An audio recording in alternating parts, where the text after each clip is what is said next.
भुसावळ नगरपालिकेवर गंभीर आरोप.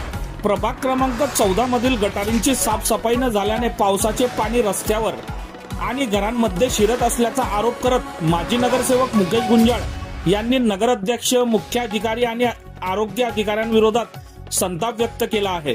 नेमकं काय आहे हे प्रकरण पाहूया विशेष वृत्तातून.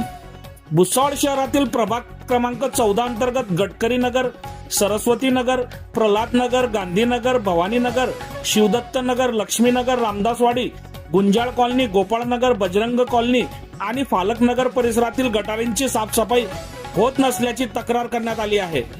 तक्रारीनुसार नगराध्यक्ष, मुख्य अधिकारी तसेच आरोग्य अधिकारी लक्ष्मण चावरे यांच्याकडे वारंवार लेखी अर्ज, व्हॉट्सअप संदेश आणि दूरध्वनीद्वारे पाठपुरावा करूनही आवश्यक कारवाई झालेली नाही. तक्रारदारांचा दावा आहे की गटारी तुंबल्यामुळे पावसाचे पाणी रस्त्यावर तसेच नागरिकांच्या घरांमध्ये शिरत असून नागरिकांना मोठा त्रास सहन करावा लागत आहे.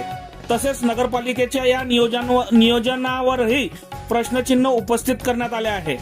याशिवाय तक्रारीमध्ये असा आरोप करण्यात आला आहे की प्रभागातील विकास कामे, साफसफाई, पाणी पुरवठा, स्ट्रीट लाईट आणि इतर नागरी सुविधा याकडे जाणीवपूर्वक दुर्लक्ष केले जात असून माजी नगरसेवक मुकेश गुंजाळ यांना लक्ष केले जात असल्याचाही दावा करण्यात आला आहे. दरम्यान या सर्व आरोपांवर भुसावळ नगरपालिकेची अधिकृत भूमिका अद्याप समोर आलेली नाही. संबंधित अधिकाऱ्यांनी या प्रकरणावर स्पष्टीकरण दिल्यास तेही प्रसिद्ध करण्यात येईल. प्रभाग क्रमांक 14 मधील नागरिकांना भेडसावणाऱ्या समस्यांवर नगरपालिकेकडून काय भूमिका घेतली जाते याकडे आता सर्वांचे लक्ष लागले आहे. बघत रहा MH19 न्यूज. मुख्य संपादक डॉक्टर श्रीकांत वानखेडे सोबत ब्युरो चीफ जोएब सय्यद, जळगाव जिल्हा, महाराष्ट्र. मनोज नेमाडे.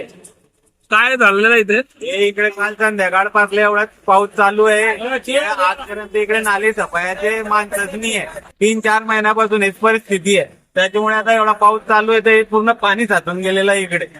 साहेबांना 3-4 महिन्यापासून आम्ही कंटिन्यू सांगून राहिले की इकडे कर्मचारी द्या, कर्मचारी द्या. कर्मचारी नाही आमच्या वार्डामध्ये, सफाई कर्मचारी. स्पर्धा आहे, त्याला सांगतो तो आणि तो मेंबरला सांगा, मेंबर म्हणतो मी साहेबांना सांगतो. चालू 3-4 महिन्यापासून नाही इकडे. आता इकडे खालच्या घरांमध्ये पूर्ण पाणी गेलं. इकडे 5-6 दुकानं आहेत, त्यांच्या दुकानामध्ये सुद्धा पाणी घुसून गेलेलं आहे. सकाळचे कोणी कर्मचारी यायला तयार नाही इकडे. हे दुसऱ्या वार्डातले कर्मचारी बोलवले आणि आता इकडचा जो प्रॉपर कर्मचारी आहे त्याचा सकाळपासून पत्ता नाही इकडे अजून बी बरे. आता पावसाळा लागायच्या अगोदर नगरपालिकेने काही साफसफाई म्हणजे काही नाला सफाई केली का? थोडंच केलं ना, नंतर पुढची सफाईच केली नाही. थोडंसं काढलं होतं आधी, तो इकडून ट्रॅक्टर काढला ना निघून गेले. नाली पण आहे इकडे, नाले पण पूर्ण पॅक झालेले आहे 3-4 महिन्यापासून. सफाई कर्मचारी नाही आमच्या वार्डामध्ये इकडे. दादा, आपण काय बोलाल? पाणी भरपूर पडलेलं आहे, त्याच्यामुळे इकडे जे गटारी आहे ते ब्लॉकेज झालेलं आहे आणि घुटण्यापर्यंत पाणी जमा झालेलं आहे.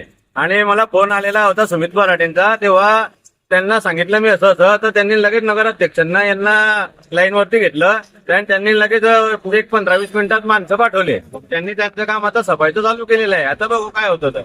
नाल्याची साफसफाई झाली होती का? नाही, नाल्याची साफसफाई काही झाली नव्हती आणि गटारी वगैरे काही साफसफाई करत नाही इकडे.